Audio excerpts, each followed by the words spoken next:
Last month, a three-country deal released 238 Venezuelan migrants the Trump administration had rounded up and in March sent directly to a notorious mega prison in El Salvador. President Trump and his aides claimed those men were savages, monsters, and the worst of the worst. But a review of government data by ProPublica, the Texas Tribune, and a team of Venezuelan journalists suggested that officials knew at least 197 of the men were not convicted of crimes in the U.S.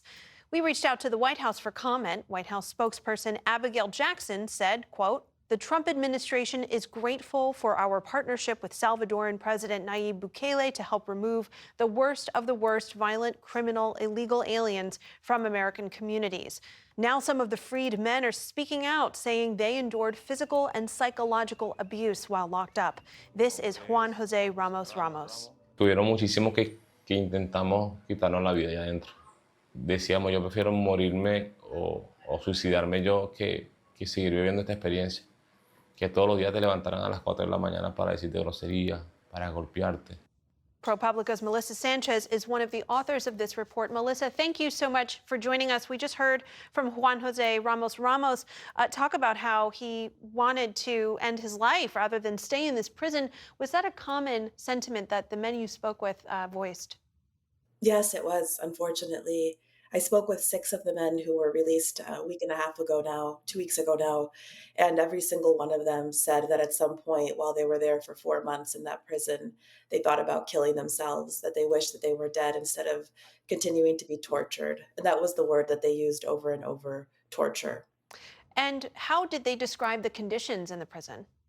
I mean, from the day that the planes landed in El Salvador and they were bused to the prison, they said that they were beat constantly by the guards, that they were hit with batons, that they were kicked in the face, kicked in the chest, that they were walked on top of, that they were punched, that they were, their heads were grabbed and banged against walls over and over. And the verb that they would use is kind of like their heads were split open. They said it was just constant pain and blood. You also spoke with another detainee named Leonardo. What brought him to the U.S. and what happened to him subsequently? He had come to the US in the summer, last summer, summer of 2024, and had come because his mother had had some complicated medical issues after a car accident back in Venezuela. He was a soccer coach for kids, and he just wasn't making enough money in Venezuela's collapsed economy. And at the time, during the Biden administration, there was a program called CBP One, where you could use a phone based app to sort of apply to get an appointment to go to the border and make your case for asylum. And so he did that. He didn't want to try to cross illegally. He wanted to do this the right way. And at his appointment in October of last year, he said that officials sort of set him aside and asked him whether he had tattoos on his body. So he said that yes, he had tattoos. And they set him aside and told him he would go through a different process. And from that day in October, he was in US detention until March 15th when he was sent to El Salvador.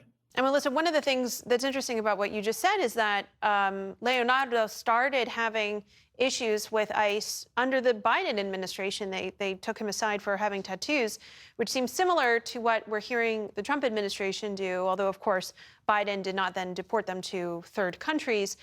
Were you surprised to learn of the practices that were also employed under the Biden administration?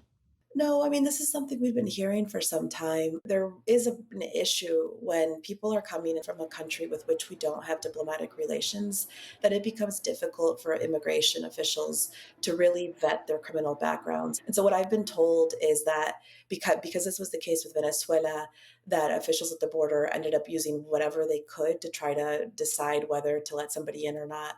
And what one of the obvious things was tattoos. And we know that, there's a gang in Central America called MS-13 that very prominently uses tattoos as part of like gang membership. But that's not the case with the gang that Trump is saying all these guys are a part of. So yes, under the Biden administration, they were using this evidence, so-called evidence of tattoos, and it wasn't legitimate. But they weren't imprisoning people in a foreign country at the time. So the men you spoke with were released. Where are they now? What are they doing? And how are their families doing? So they're back in Venezuela. The men I've spoken to can't sleep. They tell me, Leonardo and others have told me that they close their eyes and then they just remember being beat constantly. They have a lot of nightmares. Some of the men are telling me they're desperate to look for work. Others are thinking about migrating again somewhere, anywhere, maybe not the US. A lot of them told me they're looking for psychological help. Melissa Sanchez with ProPublica, thank you so much for bringing us the story. Thank you.